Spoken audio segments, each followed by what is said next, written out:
Hello there and welcome to The Verdict. Mick Cornett and Kent Meyers. We're here every week meeting interesting people and dealing with topical issues, and we all do it under the guideline of The Verdict. And today we're going to talk about Oklahoma City. Yes, we're really going to meet interesting people today. You. Yeah. Well, this must have been when we had absolutely no guest when we came up with this show. No, we have a large number of guests that we'd like to have on. I wanted us to do this show because I read with great interest a summary, at least, of your State of the City address recently. And there's an awful lot going on in Oklahoma City, and we're in a rather uproarious economic climate, and that's bound to have some effect. We see cities passing sales tax or trying to, counties thinking about it, the state-wide initiative petitions thinking about it, all of those with impacts on the city. And yet Oklahoma City seems to continue to move along at a very nice pace without even a hiccup. And I just don't know how we do it, so I thought you'd tell us. Well, it's an interesting story of how Oklahoma City got to where it is, and we'll discuss it today on The Verdict. It's coming up after this break.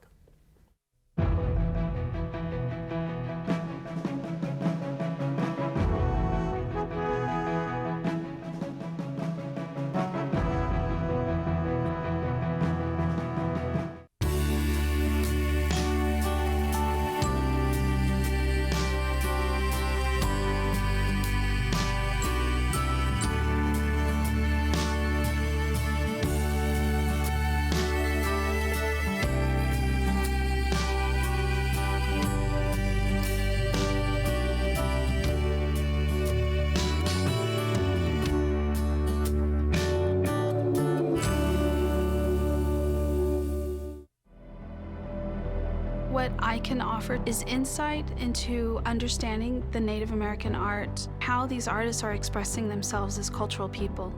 I am Heather Ottone. I'm a Native American researcher and curator, and I am Chickasaw.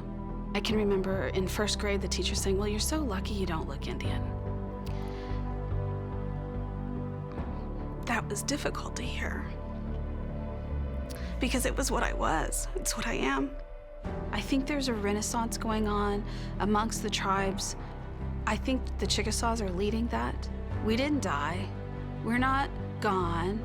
So what are we now? And what can we do now to start to form that identity, to survive into another century? And to have the culture guiding us into that future, that would be significant. See more stories about the Chickasaw people at profilesofanation.com.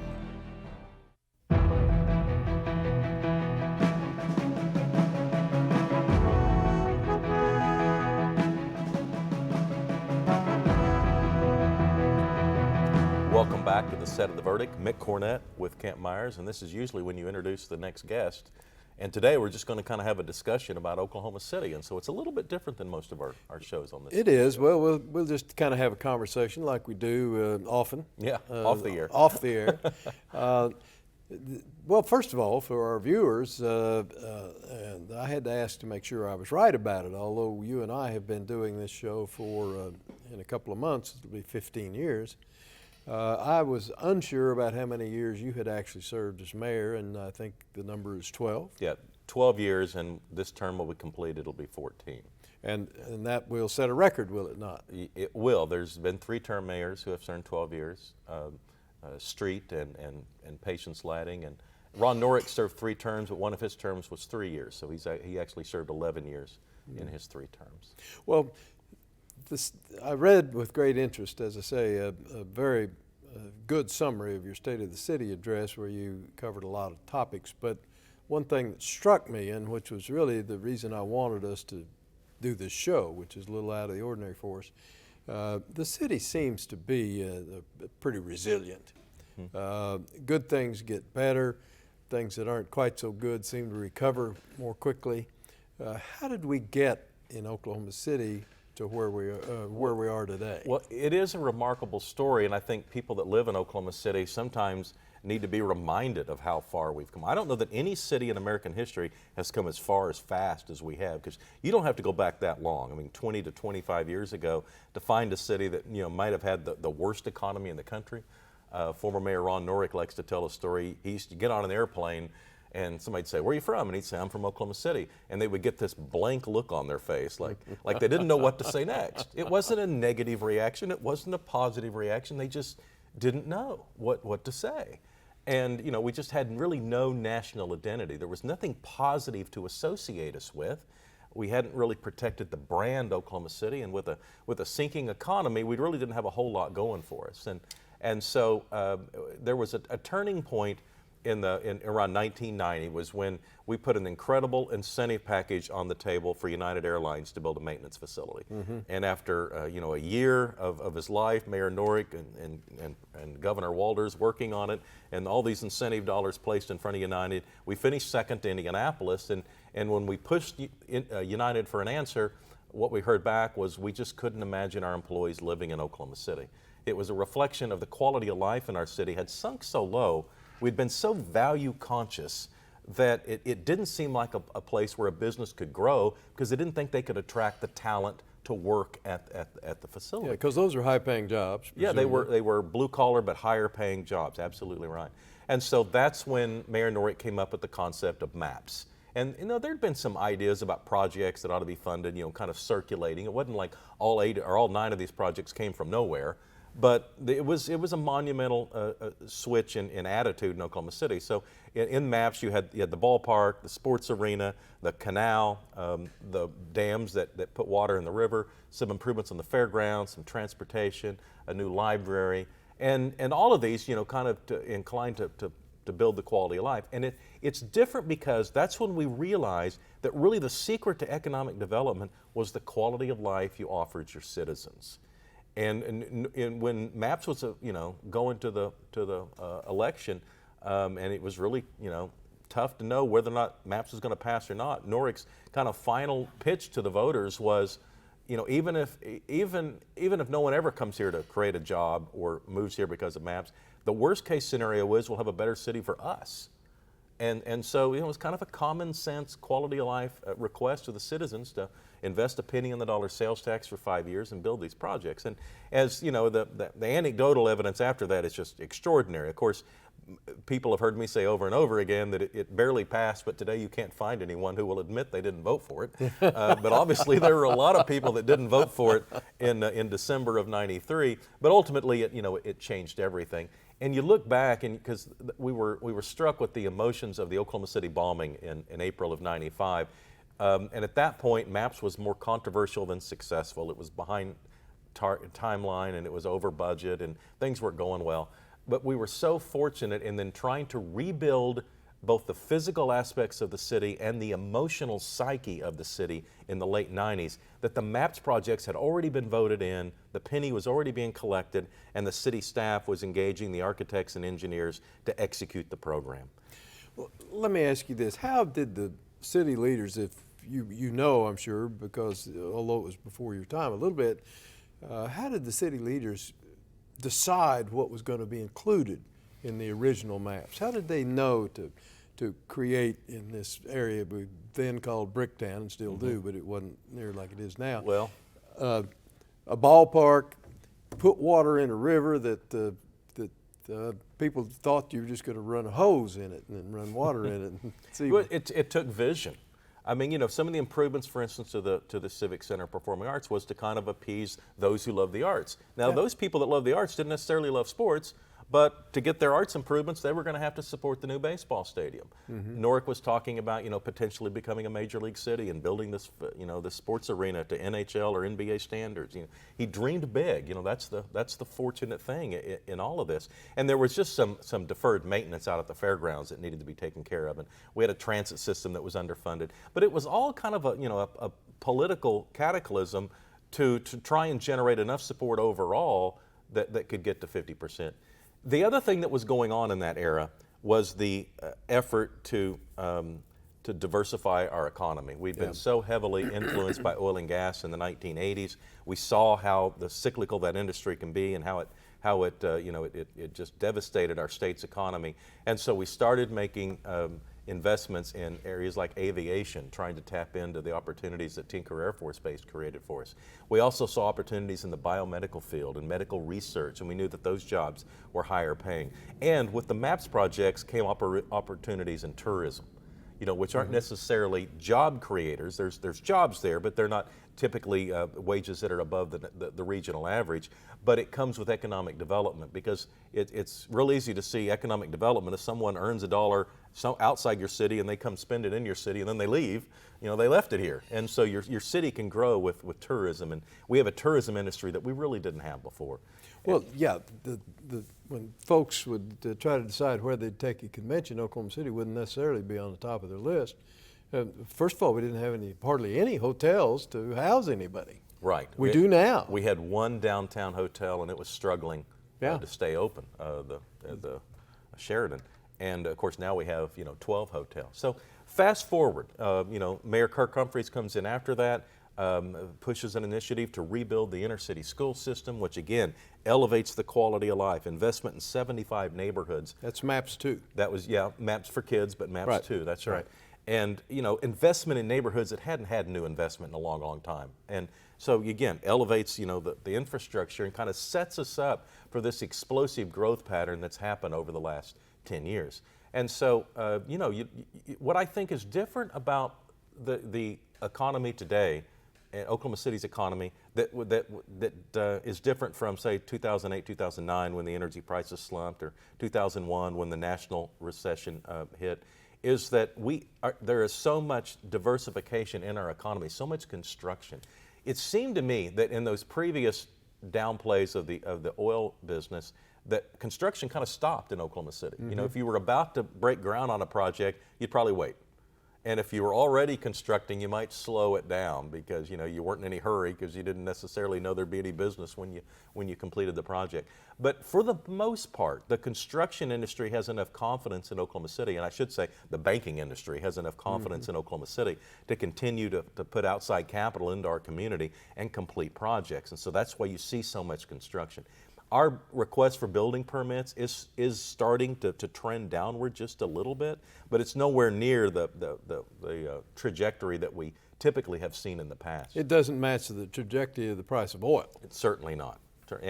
And you see the construction that's taking place in brick towns going under a construction boom. Yeah. There's an office tower just to the west of the current Devon Tower that Devon hopes to occupy with future growth, and so they're expanding their business. Fred Jones and his brothers, Fred Hall and his brothers with their going the old Fred Jones building and turning that into the 21C Hotel, which will be a hotel unlike any in Oklahoma's history. And I think people are going to seeing incredible pride when they see that hotel come out. But it's not just a hotel, they're building housing around it and a music venue around it. And so we're just dreaming bigger dreams than we did before. And ultimately, I think what you're seeing, and this is where it kind of hits home, is that you have a generation of young people that are growing up in Oklahoma City now that are probably more likely to want to live here going forward. I know looking back at my high school class, 1976 at Putnam City, there was a lot of really bright kids in there. I wasn't in that group, but there was a lot of really bright kids in that school. I mean, I saw the academic achievements they were winning. Well, they're not around anymore. I mean, I don't see very many of my classmates in Oklahoma City's leadership today, and there's a handful, but not nearly as many as you would think in a class of 960. They're doing some fine things, but it's in Dallas and Houston and New York and Tokyo and a lot of other places. Well, there's a sense now that our most promising high school kids that have now grown up in a city that's always had an NBA team. Always had the ballpark downtown. It's always had a river that had water. And Bricktown. Yeah, that's right. And had Bricktown, had things to do and a sense of pride. And perhaps as much as anything, we've become nationally relevant.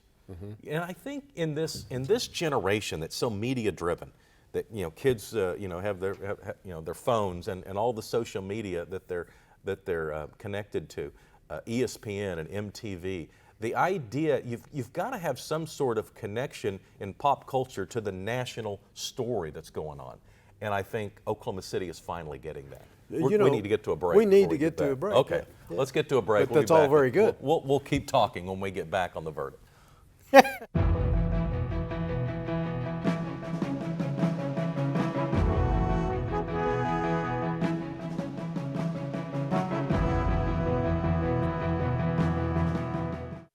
integrity of our air, land, and water. The energy to power our lives. They all matter. That's why many oil and natural gas producers across Oklahoma voluntarily implement green completion methods, Which can capture more of a well's produced gas and reduce emissions up to 90%. Cleaner air, more energy. They both matter. Learn about other ways Oklahoma producers are protecting the air at oerb.com/bothmatter. The good life comes naturally to Tulsa, where nature's beauty is matched with an eye for aesthetics. A legacy of neighborhoods graced with lawns and landscaping and handsome homes. A place that seems to have patented an ideal lifestyle. Bank First is loyal to the quality of life Tulsa assures its citizens, to the priority placed on education, culture, and growth. Loyal to builders who transform raw land into residential charm. Developers who see opportunity and add vitality to Tulsa's economy. Bank First serves both enterprise and private lives that need a loyal partner. It's how we help nurture this city's very good life. Bank First. Loyal to Oklahoma. Loyal to you.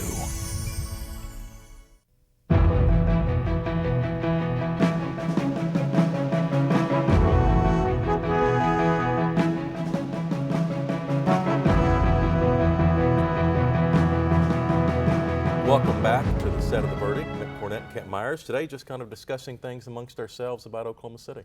Yeah, let's talk about another topic. Oklahoma City Water, a number of years ago, was selected as the top water, best tasting, best smelling, whatever it was, a municipal water system in the United States. And now we read in the newspaper about the problems that Flint, Michigan is having with lead in their water, or iron in their water. Lead, I guess it is. Where do we stand on our water supply? Yeah, well, we're about the top of the list. Still. And it's again, one of those things we inherited from a previous generation. You know, Stanley Draper and the mayors at the, Jim Norick in the early 1960s had, the vision to build this pipeline from southeast Oklahoma up to Oklahoma City. It was quite controversial. It was, and I think it cost not only Jim Norick his re-election opportunity, but I think the entire council that came up the next time around, they all got beat too. I mean, it was highly controversial because they were raising water rates in order to secure future water rights for the citizens of Oklahoma City. In other words, generations ahead. Yeah. And as a result, Oklahoma City really has an abundance of water rights around the state. And while we're passing out credit on the water side, our current city manager Jim Couch was the water director in the 1980s, and he was amongst those who helped secure the water rights to Canton Lake.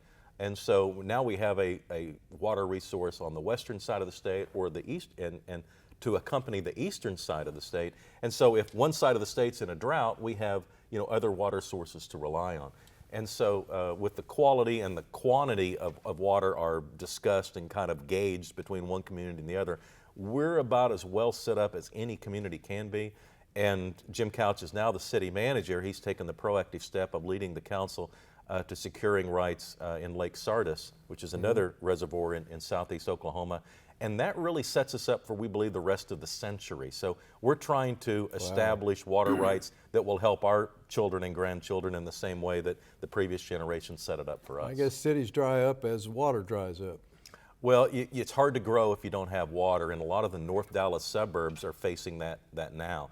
The state of Texas is investing billions, and it could be tens of billions, in just trying to create enough water supply for the current growth that they're projecting up there, and we've already done it. And so it's just a big advantage that we owe a debt to the generation that came before us. Indeed. Let's change the topic to budgets, city budgets, and the downturn in the oil and gas economy. You've talked about diversification already, and that certainly is a big help in minimizing at Yeah. least the impact. But on the short run basis, where do you see our budget going and how are we doing? Well, we rely heavily on sales tax. And so I sense right now Oklahoma City's kind of going through this drop in consumer confidence. I can talk all I want about how we've diversified our economy and how small our labor pool is actually involved in the oil and gas business. But the bottom line is it kind of feels like if you're about to buy that washer and dryer, you might want to wait a while. Well, you read about layoffs about But every other you read about week. it might happen. And Yep. yeah, even if it's not going to happen to you, if it happens to a neighbor or your brother-in-law, it kind of seems real for you too. And there's just this hesitancy to make purchases. Well, when that filters into sales tax, city revenues start to drop. And right now, when we look at year-to-year revenue, we're down about 1.5%, which is not an incredible amount, as national budgets go, and certainly nothing compared to what the state's having to deal with. But nonetheless, it's requiring some belt tightening on our part. We put in a hiring freeze, which will really help us bring down our expenses because so much of our expenses are employee driven. Put in a hiring freeze, and our budget, our expenses start to drop pretty quickly. We prioritize public safety, so we're asking our department heads in non-public safety departments to plan on up to a 5% budget cut.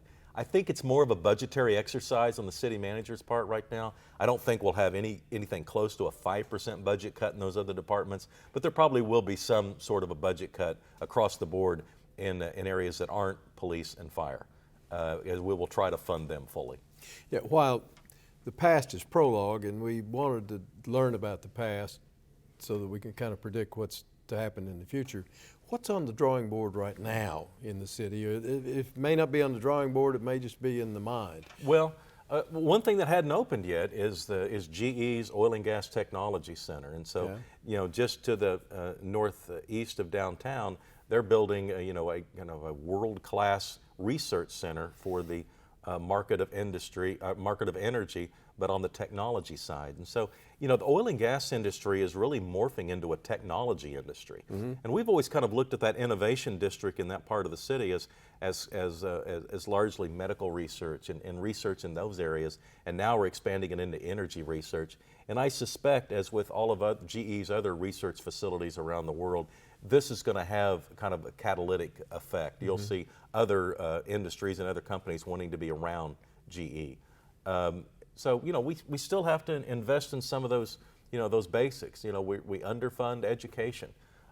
We do well in pre-K. We do well I think at the collegiate level. But our K through 12, specifically in the urban district inside Oklahoma City and Tulsa, is underfunded and underperforming. We've got to continue to work on that issue because it is an issue. What, in about the minute we have left, what wakes you up in the middle of the night is the biggest concern you have for Oklahoma City? Well, I guess it would be the corporate headquarters of our oil and gas companies. And it's not that I don't believe we've diversified. We have. But we don't have that many corporate headquarters. Right. And those are some of the highest paying jobs in our community. And their stock prices affect the retirement funds in a lot of people in our community. And there's just, they're also very generous with the nonprofit sector. So I'm asking those, if you haven't typically been involved in giving to our nonprofits, maybe this is the year you write a bigger check, because we rely on them for a lot of social services. Well, Native, just in the 30 seconds we have, the Native American Cultural Center. It appears it's full systems ahead. The Chickasaw Nation has come in and said that they would handle whatever subsidy would be necessary to get the facility open. And that's on the capital side and on the operations side. And so we've got to go to the state government and redo the legislation that they passed last year. Assuming that gets done, then we enter into an agreement with the Chickasaw in which they will take on the operating expenses and the obligation to help us finish the facility. That'll be quite a change in that part of the city. It will, and we need to get construction going out there. Hey, that's going to do it. We'll be back, though, with the final word when we get back on the verdict. Thanks for watching us today.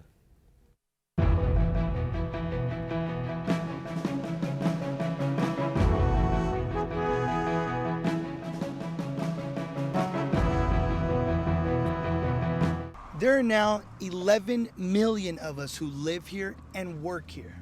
I was 15 when I came here 6 years ago. I raised my family here. I drive my truck to my job every day. The only difference between now and 6 years ago, I do it legally. I wanted to. Because this is my home.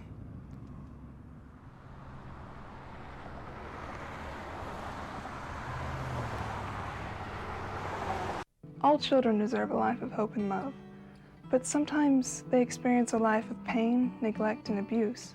When that happens, each child deserves all the quality assistance and representation that can be offered in our legal system. For more information, call 23-CHILD. Oklahoma Lawyers for Children, helping to bring hope and love back to the lives of abused children. You will always be Mom and Dad to me. I really think people are so unaware of the number of kids waiting just in Oklahoma. And I think if more people knew that those children were out there waiting, I think that just by the way we live our lives and the people we talk to, that maybe we can help encourage adoption from Oklahoma. You will always be Mom and Dad to me. The Journal-Record is pleased to be a sponsor of The Verdict. The Journal-Record, since 1903, the best source of Oklahoma business news and legal information. And for almost 30 years, Oklahoma political, government, and business leaders have turned to the McCarville Report for accurate, reliable, inside information. Visit the McCarville Report online.